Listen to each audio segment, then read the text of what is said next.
the early 1930s, America was a nation caught between the grip of the Great Depression and the fascination with its modern heroes. Among those heroes was Charles Lindbergh, the aviator who had become a global icon after his daring solo transatlantic flight in 1927. To many, Lindbergh embodied courage, progress, and the limitless possibilities of human achievement. When he and his wife, Anne Morrow Lindbergh, welcomed their first child, Charles Augustus Lindbergh Jr., in June 1930, the world saw it as a continuation of the American dream. The child, affectionately called Little Lindy, was more than just a baby to his parents. He was a symbol of hope, innocence, and the future. Yet, it was precisely that innocence that would be shattered in one of the most shocking crimes in American history, a crime that newspapers across the country would soon label the crime of the century.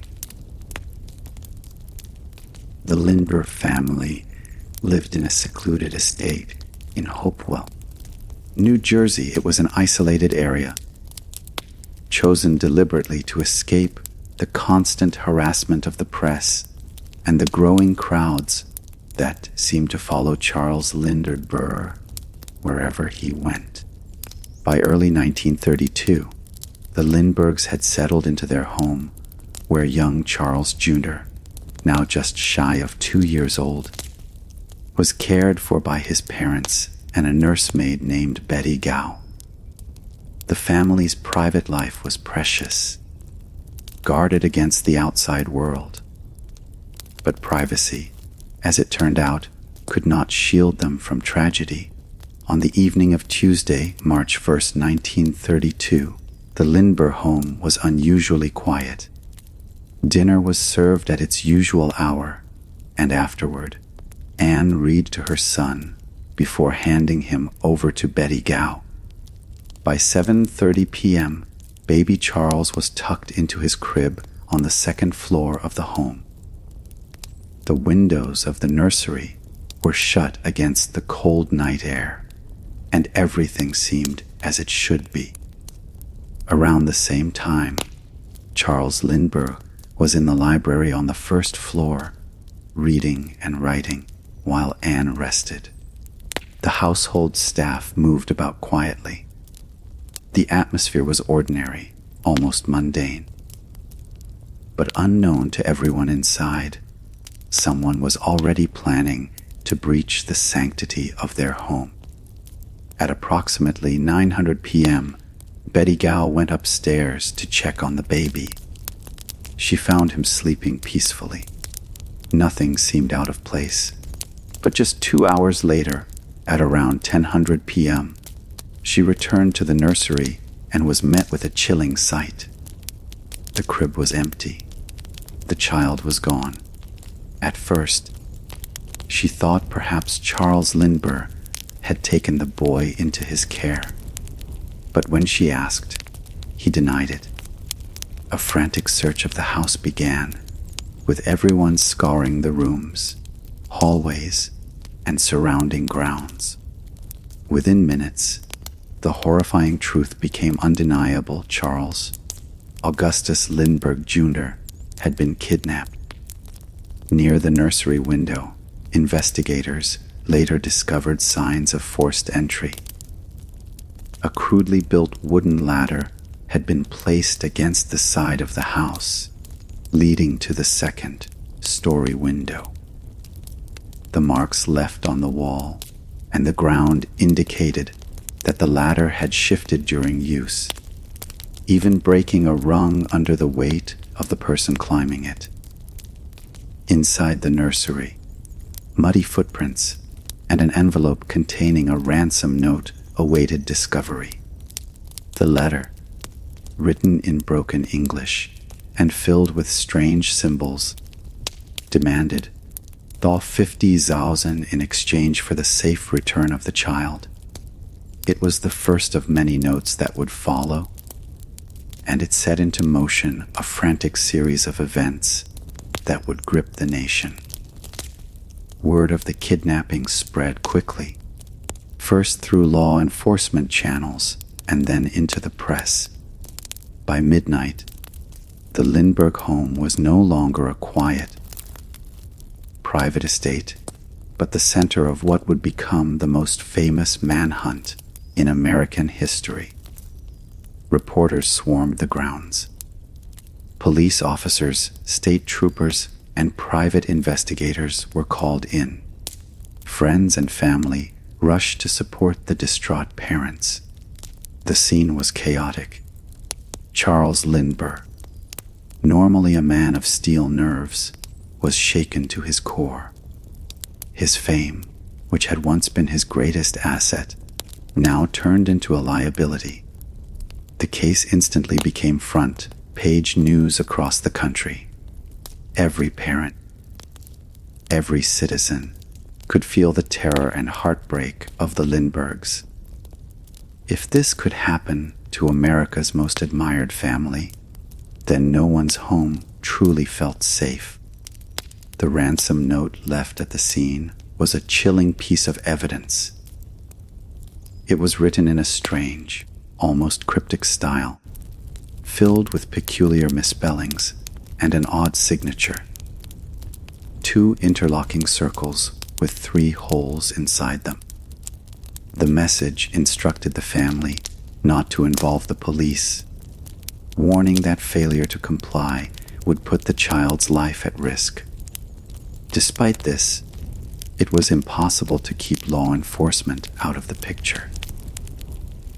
Colonel H. Norman Schwarzkopf, superintendent of the New Jersey State Police, quickly took charge of the investigation. To prevent further interference, Lindbergh himself requested the involvement of trusted friends, including Breckinridge, his family attorney, and other influential figures. The investigation was massive from the very beginning. As the hours turned into days, theories about the kidnapping multiplied. Some believed it was the work of organized crime. Others suspected it could have been an inside job, possibly carried out by someone who knew the routines of the household. The latter, the ransom note, and the footprints all pointed to someone who had planned carefully, yet also taken risks. Police dogs tracked the scent, but lost it at a nearby road, suggesting the kidnapper had escaped in a waiting car. The trail went cold almost immediately, frustrating investigators and intensifying the fear surrounding the case. Meanwhile, the Lindbergh family endured unimaginable anguish. Anne was inconsolable, clinging to the hope that her baby would be returned unharmed. Charles Lindbergh, though devastated, tried to remain composed, determined to do whatever was necessary to recover his son. The ransom negotiations began, with a series of notes exchanged between the kidnappers and intermediaries. Each note raised the price and made new demands, dragging the family deeper into a nightmare that seemed to have no end. The public's fascination with the case grew by the hour. Newspapers carried every detail, no matter how small, and soon the story was being followed not only in the United States, but around the world. It became more than just a kidnapping. It became a symbol of a nation's vulnerability for ordinary Americans who were already struggling through the hardships of the Depression. The kidnapping was both a horrifying tragedy and a grim distraction. People speculated endlessly about who could have committed such a crime and whether the baby would ever be found alive.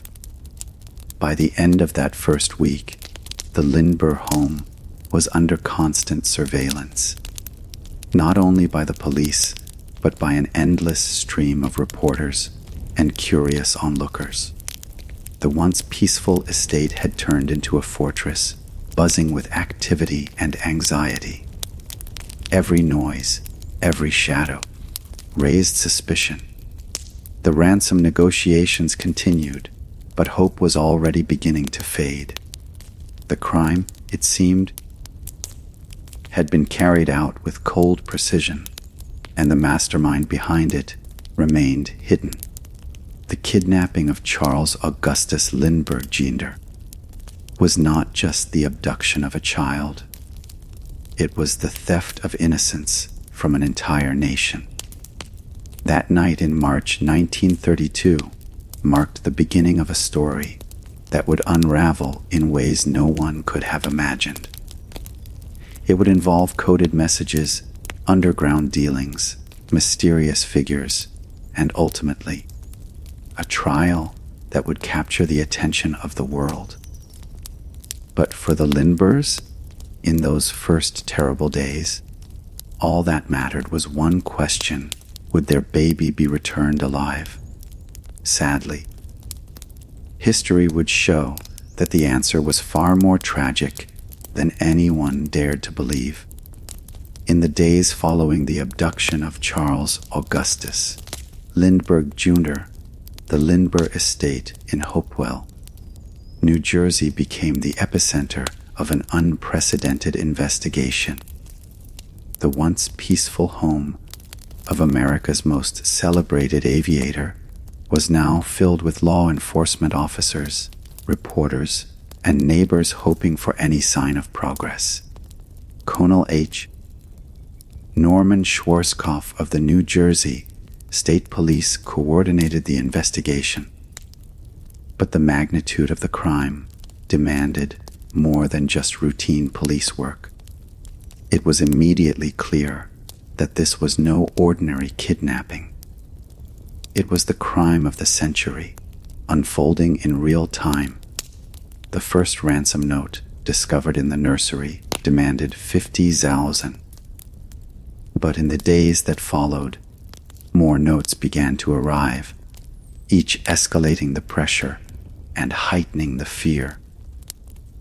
The notes were written in the same broken English, filled with misspellings and marked with the unusual symbol of 2 interlocking circles with 3 holes. This signature became the kidnapper's calling card, a chilling reminder that the crime was being carried out by someone meticulous enough to leave their own emblem. With each letter, the demands grew more complicated. The ransom was raised to 70,000, and instructions for the exchange became increasingly convoluted. The Lindberghs, desperate to see their baby again, complied with the communications, believing that cooperation was the only path to reunion. To aid in the delicate process of negotiation, Charles Lindbergh turned to trusted intermediaries. One of the most important was Dr. John Condon, a retired Bronx schoolteacher who would become known to the public as Jafsy. Condon inserted himself into the case by publishing an offer in a Bronx newspaper, pledging to act as a go-between if it would help return the child. Surprisingly, the kidnappers accepted him as an intermediary. In a bizarre twist, Jafsy found himself trading coded letters with the kidnappers, meeting with shadowy figures in cemeteries, and carrying the weight of the nation's most urgent crisis on his shoulders. The negotiations stretched over weeks. At one point, Condon met a man in Woodlawn Cemetery who called himself John. This man, speaking with a heavy accent, claimed to be only a representative of the group holding the Lindbergh baby. He assured Condon that the child was alive and safe. Trusting these words, Condon and Lindbergh pressed forward.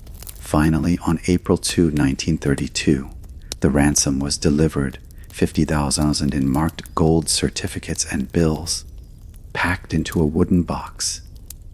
Lindbergh himself insisted on being part of the exchange, even though it was risky. The family's hope was that payment would bring an end to their nightmare. But despite the ransom being paid, weeks passed with no sign of baby Charles. The silence that followed was deafening. The investigation pressed on.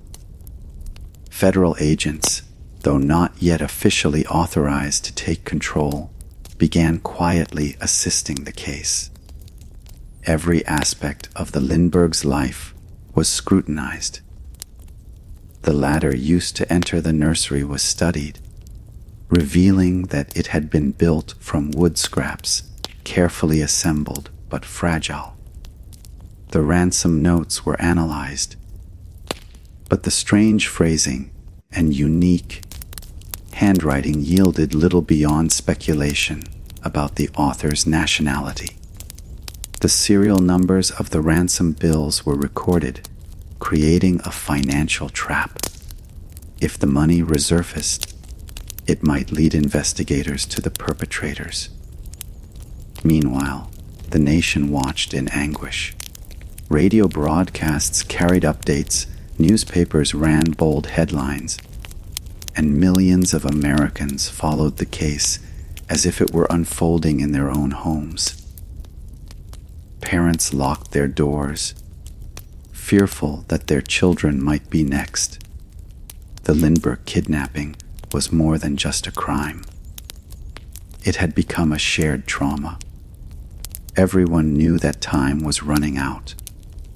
The longer the child remained missing, the less likely his safe return seemed. On May 12, 1932, the investigation reached its most heartbreaking conclusion. Less than 5 miles from the Lindbergh home, the body of a small child was discovered by a truck driver on the side of a rural road near Mount Rose, New Jersey. The remains were partially buried and badly decomposed, but they were quickly identified as those of Charles Lindbergh Jr. The autopsy revealed that the child had died from a severe blow to the head. The coroner concluded that he had been killed the very night of the kidnapping, likely during or shortly after the abduction. The ransom negotiations, the weeks of frantic hope, the desperate compliance, they had all been in vain. The child had been dead all along. The news devastated the Lindbergh family and shocked the nation. Anne Morrow Lindbergh, already fragile from weeks of anxiety, collapsed in grief. Charles Lindbergh, who had shown remarkable composure during the ordeal, was overcome with sorrow and rage. The discovery transformed the case from a desperate search into a homicide investigation. Now it was not just about recovering a missing child. It was about bringing a murderer to justice. The public reaction was one of collective mourning. Across the country, church bells tolled and vigils were held. Strangers sent condolences to the Lindberghs, and the press framed the tragedy as a loss not just for one family, but for the entire nation. The Lindbergh baby had been seen as America's baby, and his death left an indelible scar on the national psyche. Outrage turned to demands for swift justice. Whoever had committed this crime had struck not only at the Lindberghs, but at the heart of America itself. Law enforcement redoubled their efforts. The ransom bills, marked and recorded, became the key to the investigation. Banks, businesses, and citizens were instructed to look out for gold certificates, which were uncommon in circulation.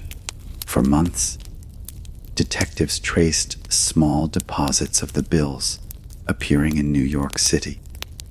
Each new discovery brought them closer to the culprit, but progress was painstakingly slow. The kidnapper had taken elaborate precautions to hide his tracks. The Lindberghs, unable to bear the glare of constant media attention, retreated from public life.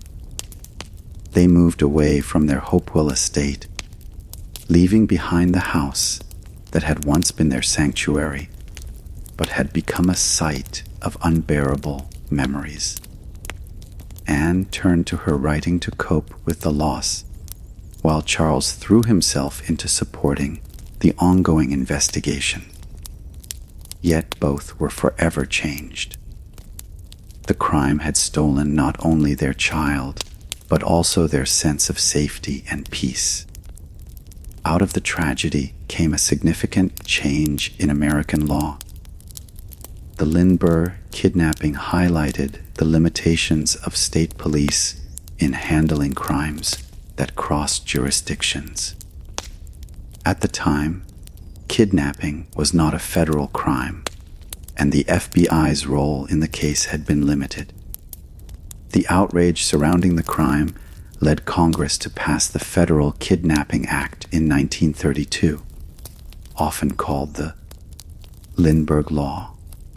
This legislation made kidnapping a federal offense when victims were taken across state lines, granting the FBI the authority to intervene. The law transformed the landscape of American law enforcement, ensuring that future cases would not be hampered by jurisdictional barriers. As 1932 drew to a close, the Lindbergh case remained unsolved. The ransom money was out in circulation, the killer was still at large, and the nation's grief had turned into frustration. The hope for justice lay in the meticulous tracing of the ransom bills, the careful examination of evidence, and the belief that no criminal could remain hidden forever. For now, though, the case was defined by tragedy.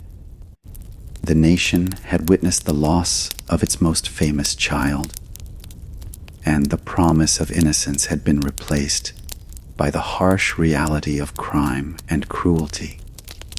The Lindbergh kidnapping was no longer just a story in the headlines. It was a national obsession, a mystery that demanded resolution. And as investigators pressed forward, they knew that the trail of money, the ransom that had bought only heartbreak, might be the only path to justice. The stage was set for a dramatic breakthrough, one that would come years later and would capture the world's attention once again.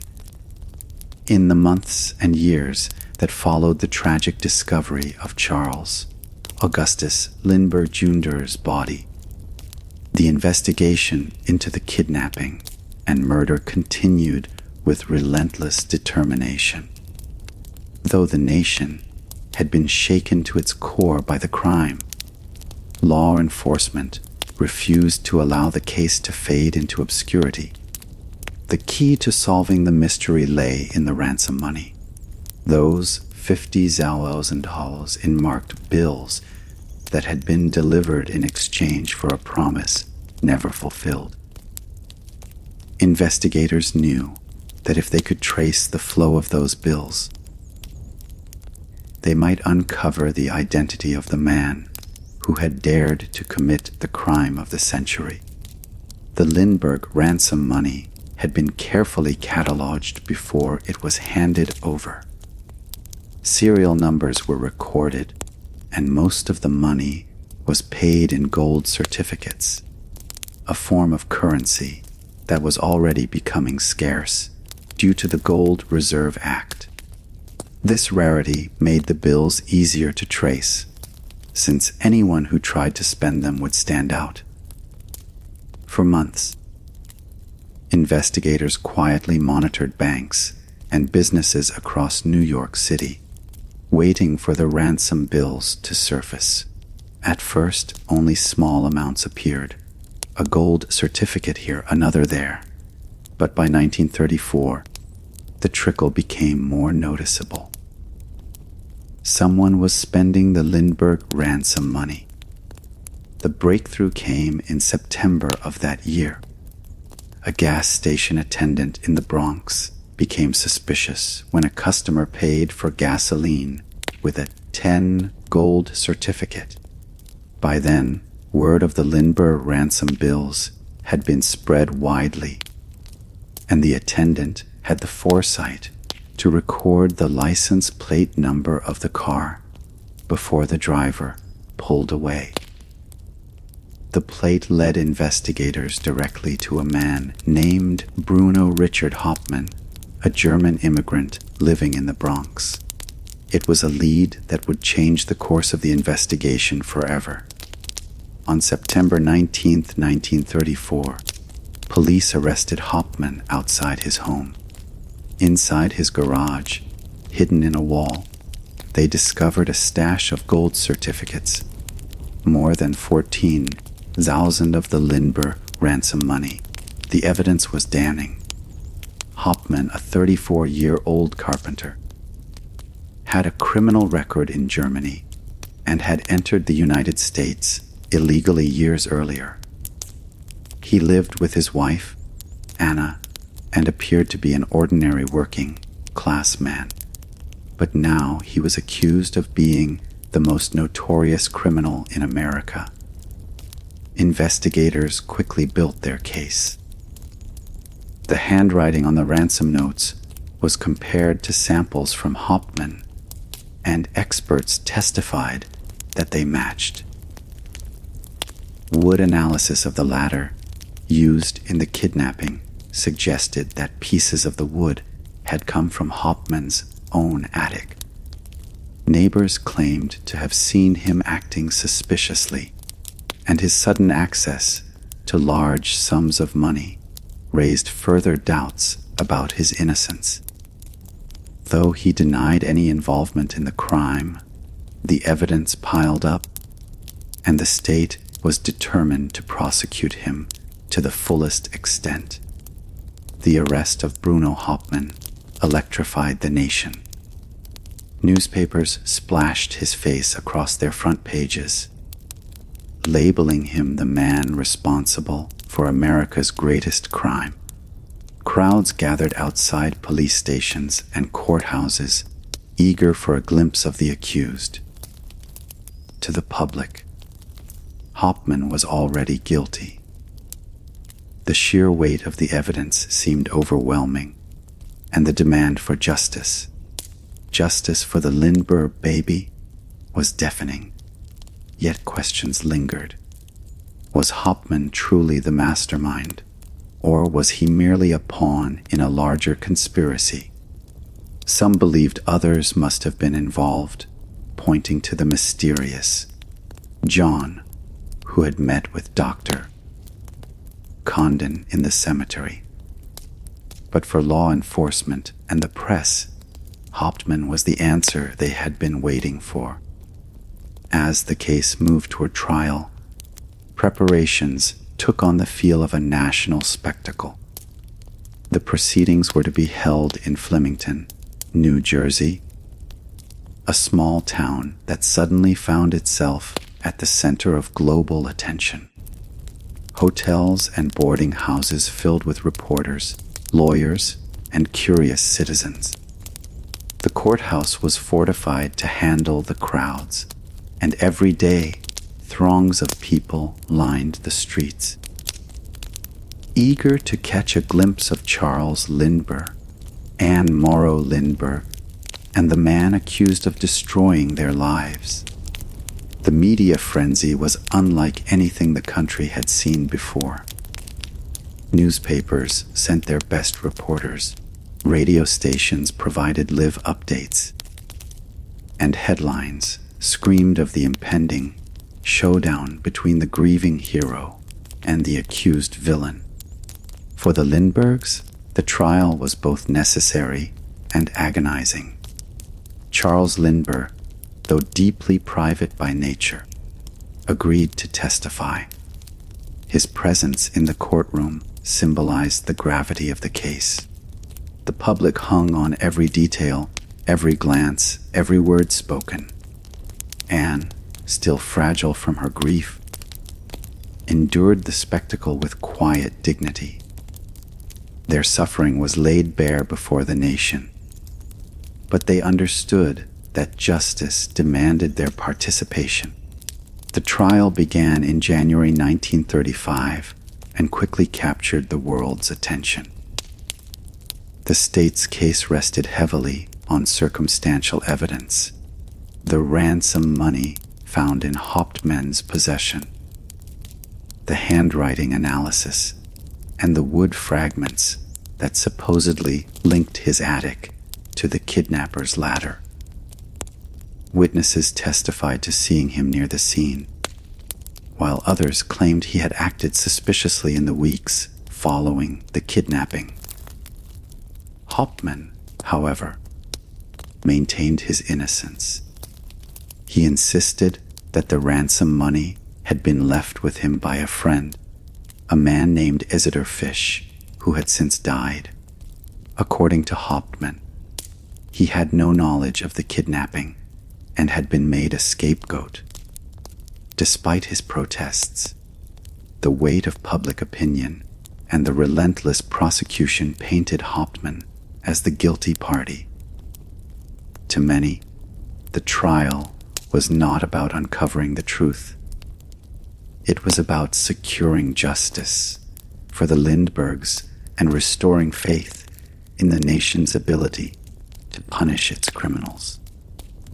The courtroom was packed daily with spectators, while millions more followed through newspaper accounts. The case was dubbed the Trial of the Century, a title that echoed the crime of the century that had brought it about. Outside the courthouse, vendors sold food, souvenirs, and postcards bearing Hauptmann's likeness. The atmosphere was part circus, part funeral, part national catharsis. Reporters compared it to a gladiatorial contest, with the fate of one man weighed against the grief of an entire nation. For the Lindberghs, however, it was a relentless ordeal, reopening wounds that had never healed. The prosecution hammered home its case with unrelenting force. They argued that Hauptmann's possession of the ransom money, his carpentry skills, and the handwriting evidence left no doubt of his guilt. The defense struggled to counter these points, insisting that the evidence was circumstantial and that the investigation had overlooked other suspects. But in the eyes of the jury, the narrative of guilt was already fixed. Hauptmann, the immigrant carpenter with a shadowy past, was cast as the lone villain in a crime that demanded a culprit. As the trial moved forward, the world watched, waiting for the verdict that would determine not just Hauptmann's fate, but the legacy of the Lindbergh kidnapping. The trial was more than a legal proceeding. It was a public reckoning, a symbolic attempt to restore order in a world that had been shaken by cruelty and loss. Every detail, from the testimony to the photographs, was consumed by a public hungry for closure. In Flemington, the courthouse stood as a stage for one of the most consequential dramas of the 20th century, and at its center sat Bruno Richard Hauptmann, accused of stealing not only the life of a child, but also the innocence of a nation. The evidence against him was powerful, but questions of fairness and truth hovered over the proceedings like shadows. The trial was a battle for justice, but it was also a reflection of a society desperate to make sense of tragedy.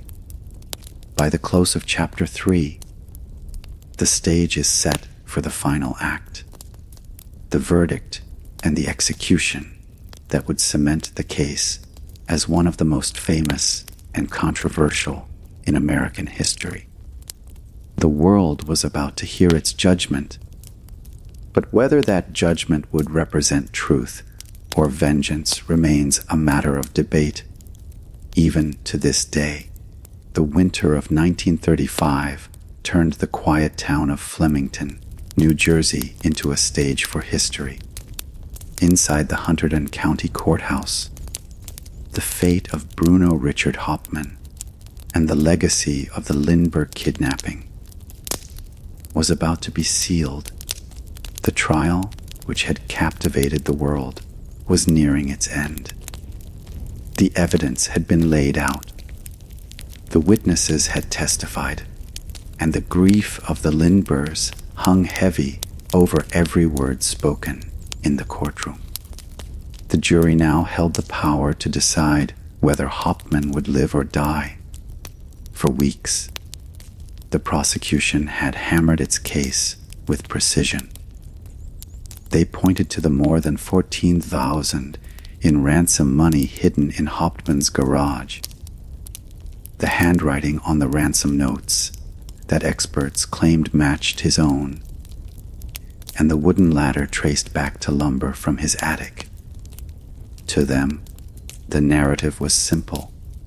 Hauptmann was the kidnapper, the murderer, the man who had stolen America's baby. The defense, meanwhile, argued that the evidence was circumstantial and incomplete. They pointed to the mysterious figure of Isidor Fish, Hauptmann's former business associate, who had died overseas in 1934. Hauptmann insisted Fish had left the money with him before his death, and that he had no knowledge it was ransom money. Yet, in the court of public opinion, his pleas fell on deaf ears. Charles Lindbergh himself had testified earlier in the trial, identifying Hauptmann's voice as the one he had heard calling from the woods during one of the ransom exchanges. It was a dramatic moment, and though memory is fragile, the testimony of America's most trusted hero carried enormous weight. For many jurors, and for much of the public, Lindbergh's word was beyond dispute. The scales of justice seemed to tip heavily against Hauptmann. On February 13, 1935, after 11 hours of deliberation, the jury delivered its verdict: guilty of first-degree murder. The sentence was death in the electric chair. The courtroom erupted with emotion. Some cheered, others wept. Reporters rushed to telephones to relay the news, and within hours, headlines across the globe declared that justice had been served. For many Americans, the verdict offered closure. For the Lindberghs, it was a bittersweet moment. Justice for their son, but justice that could never bring him back. Hauptmann, however, maintained his innocence to the very end. From his prison cell in Trenton State Prison, he wrote letters protesting that he had been framed, that the evidence had been twisted, and that he was paying the price for a crime he did not commit. His wife, Anna Hauptmann, stood by him unwaveringly, launching appeals and insisting that her husband was innocent. She argued that he had been the victim of a flawed investigation and a biased trial, a scapegoat chosen to satisfy the public's demand for vengeance. Her fight would continue long after his death. As the date of execution approached, appeals were filed, stays of execution were granted, and new motions were considered. But one by one, they were denied.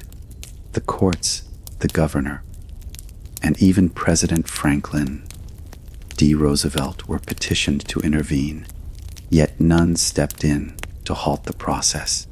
The state was determined to see the sentence carried out.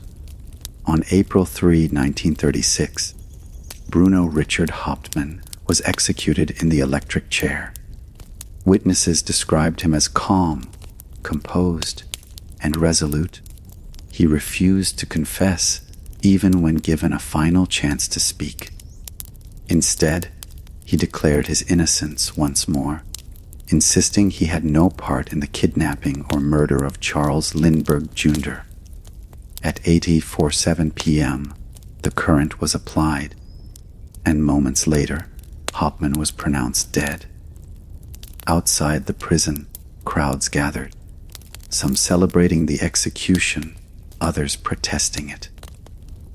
The chapter of Hauptmann's life had closed, but the controversy surrounding it was only beginning.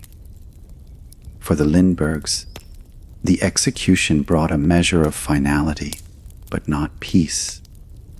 The loss of their son haunted them for the rest of their lives. Shortly after the trial, Charles and Anne left the United States, seeking refuge from the relentless public scrutiny. They lived for a time in Europe, where Lindbergh's views on aviation, politics, and even foreign policy would later spark controversy of their own. Yet no matter where they went, the shadow of Hopewell, New Jersey followed them. They were the parents of the child whose death had become the crime of the century. In the years that followed, doubts about Hauptmann's guilt persisted.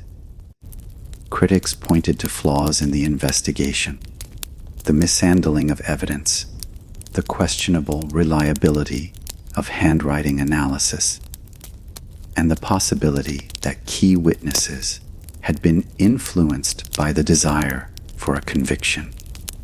Some argued that Hauptmann could not have acted alone, that the crime required more planning and resources than one man could muster.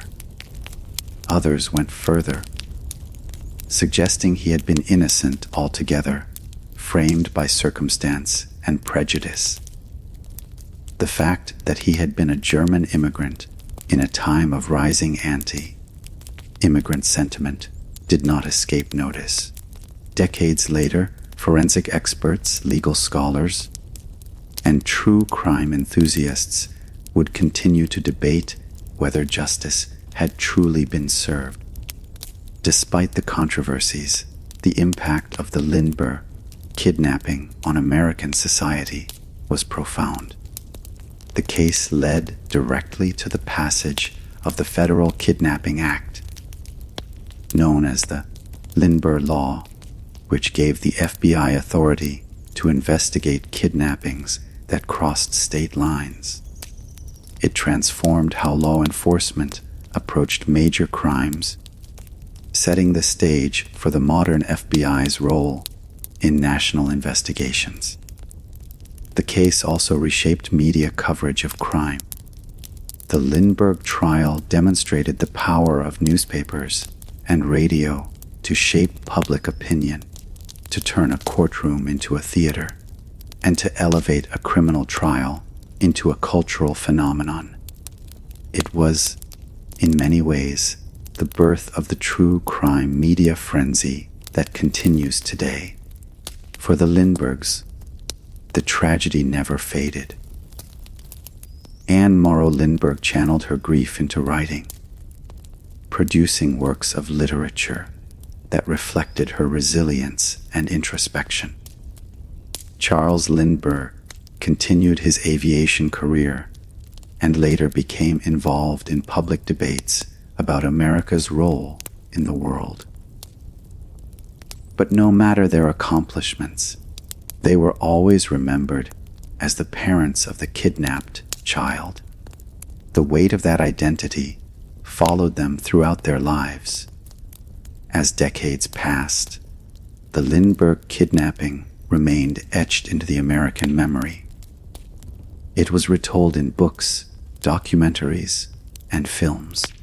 It became a cautionary tale, a symbol of vulnerability, and a reminder of how even the most celebrated families are not immune to tragedy. The case raised timeless questions about justice, about the reliability of evidence, about the role of the media, and about the ways in which grief can shape the pursuit of truth. Bruno Hauptmann's name, too, lived on in controversy. His widow Anna spent the rest of her life campaigning to clear his name. She filed lawsuits, sought retrials, and spoke out against what she saw as a miscarriage of justice. Though her efforts never overturned the conviction, they kept the debate alive. Even into the late 20th century, new studies and investigations revisited the case, some concluding that Hauptmann had indeed been guilty, others insisting he had been wrongfully executed. The truth, perhaps, remains elusive, buried beneath the weight of history, evidence, and the passage of time. What cannot be denied, however, is the enduring impact of the Lindbergh kidnapping. It was more than a crime. It was a national tragedy, a legal milestone, and a cultural turning point. It exposed the fragility of safety, the dangers of fame, and the complexities of justice. The image of the empty crib in the Hopewell nursery became a haunting symbol, one that would never be forgotten. As history looks back, the Lindbergh kidnapping stands as one of the most infamous crimes of the 20th century. It was a story of loss and pursuit, of justice and doubt, of a nation united in grief and divided in its search for truth. In the end, the legacy of the case is not only the death of a child or the execution of a man, but the lessons it left behind, lessons about law, media, justice, and the human cost of tragedy. The echoes of that night in March 1932 still reverberate, reminding us of the power of crime to shape history and of the enduring question: did the trial of the century truly deliver justice? Or did it leave behind another layer of sorrow